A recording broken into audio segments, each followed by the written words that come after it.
Ексклузивно во Маестрално во градскиот парк, како што гледате во друштво сум на јастребот Хари, а ќе разговараме со неговиот сопственик, соколарот Трајче Китановски. Останете со нас.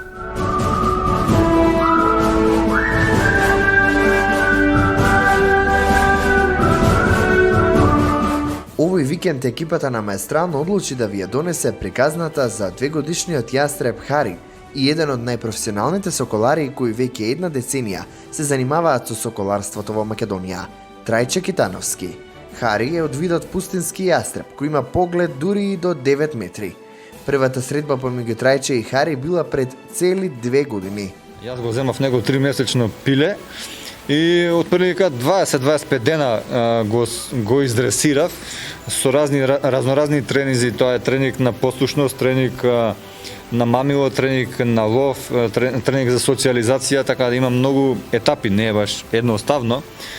Најпрво птицата која ќе ја земете треба да ја научите да стои на ракавица, заради тоа што он сега вака стои и се е тоа лесно, ама не знае. Со савети треба да го вратиш назад, па повторно па да му покажеш за да некако разбере, а они брзо сваќаат, што му ќе сватат еднашка и тоа е тоа, они го памтат за секогаш. Сепак е птица дива и јас кога не ме слуша од почетокот не можам да делувам на пример како на мач или на куче па со весникот да го плеснам на пример за да се научи нешто, не можам јас така. Него морам да му делувам само со љубов и само со храна, како што спомнам со месо. Он мора да свати дека јас сум му изворот на храна, за да ми се врати назад, заради тоа што утре ден кога ќе го пуштиме да лета слободно, да знае дека ја ќе се вратам заради тоа што таму ме чека месо. Трајче, кој е воедно и член на соколарското друштво Харис Хоук од Србија, секоја година заедно со останатите соколари од регионот, Свети Трифун го прославуваат и како Ден на соколарите.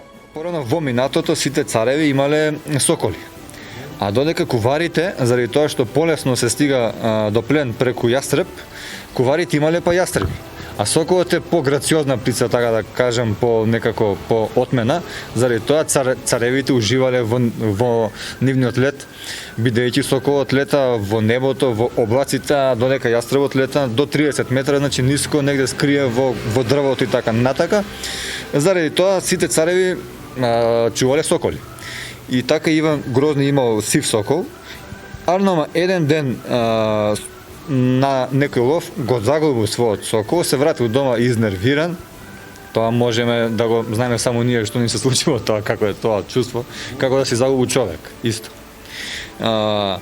Се вратил дома без својата птица и му наредил, бидејќи имал запослено нормално и соколар, му наредил на соколарот кој се викал Трифун Перкиев, му наредил како знаеш, имаш 2 дена да ми го врати соколот назад, ако не ќе ти одлета главата. Он одма го запрашал каде бил, му кажал на некоја планина близу Москва на 10 километри и се упатил таму. И барал ден и пол, значи ниту јаден, ниту пиен, преморен, не спиен, барал, не можел соколот да го пронајде никаде и покрај некој дрво преморен легна за да спие. Инесун му дошол Свети Трифун. Му дошол Свети Трифун со бел коњ и со соколот на рака. И му рекол, стани и оди, му го пишал местото покрај некој карпа таму на некој рит. Му го пишал местото, оди, ќе те чека таму соколот, викни го и земи се својата птица. И отишол таму, одма станал и на истиот рит, значи на истата карпа го чекал таму соколот и го пронашол така заради таа приказна, заради тоа што се смета дека Свети Трифун фактички му го спасил животот на соколарот. Заради тоа Свети Трифун се слави како соколарска слава. Најинтересно за Хари и Трајче се реакциите на околината во Скопје. Токму поради несекојдневната гледка да се види јастреб во урбана средина. Оваа сорта на јастреби, значи Харисон е познат по тоа дека може да живее во урбана средина, така да него не му смета тоа ништо, но на луѓето им е чудно. Ја ги сваќам понекогаш и не ги сваќам. Има секакви луѓе. Ние се дружиме, значи јас него го летам скоро секој ден и значи како што напоменав, не среќаваат разни луѓе и интересно им е доаѓаат, ќе се сликаат, ќе прашаат како што. Така да веќе сме навикнати. Има и разни фотосесии снимани со него, музички спотови. Сега последно го имаше во списание Убавини здравје. Прекрасен прилог на Марија Лукаревска. Нешто за кое веруваме дека досега не сте слушнале е тоа дека постои биолошко чистење со птица грабливка. А трајче и хари се оние кои тоа го прават кај нас. Кога земјоделците им зре, например, грозјето или нешто слично, не викаат нас и спасува 40% од родот, ги спасувам јас и Хари, мислам Хари, не јас, само јас помагам. Сепак 40% не е нешто за занемерување. И исто така не викаат тие биолошки чистења, ги правиме и во хангари, што има многу храна или нешто слично, таму се пикаат гуави, врани, чавки и прават многу ѓубре и многу слично, значи измет, и тие шират зараза.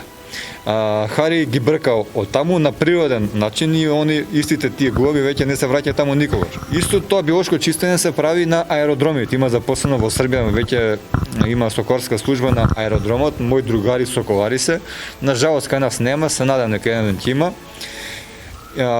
И на аеродромот авионот не полетува, него стартува авионот без дозвола на соколарот.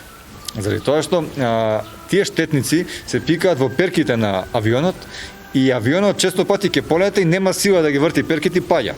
За да не се случи тоа, има запослено соколари кои ги бркаат тие штетници, ќе ги избркаат и тогаш веќе авионот стартува. На самиот крај, Трајче ни е издвоена интересната и најчудна ситуација која му се има случено досега со Хари. Пред некое време, бидејќи он лови се и се што, начека еден голуб. Јас ќе напоменам повторно по 100 пат во разни емисии сум спомнал дека не се радувам кога нешто ќе угине, но тоа е природен процес и тоа мора да е тоа така. Тоа не Хари не ме прашал мене дали можам, дали смеам ја да ловам, него он мора да го прави тоа. Неговиот ден е исполнен со секојдневен лов. Он 30 пати ќе проба денеска за да улови еднашка или ни еднашка. Така да, тогаш Хари виде голуб како пие вода во Вардар и се пушти, го фати и тоа го фати на средина од Вардар. И многу беше несекојдневно и он пливаше, значи ја го видов како и тие луѓе што беа тогаш има среќа да видат како јас плива во Вардар. Пливаше и дојде до мене, исплива фактички и со голубот во нозе, така да тоа не можам да го заборам никогаш. Доколку би посакале да го видите во живо Хари, а и да се фотографирате со него, тоа е возможно да го направите преку 60-минутна едукативна соколарска прошетка со единствената грабливка во светот, што лови фамилиарно во групи. Едукативната прошетка се одвива на две локации, во парк шумата Гази Баба и селото Кучково. Искористете оваа прилика и во време на пандемија, поминете го вашето време квалитетно и во природа.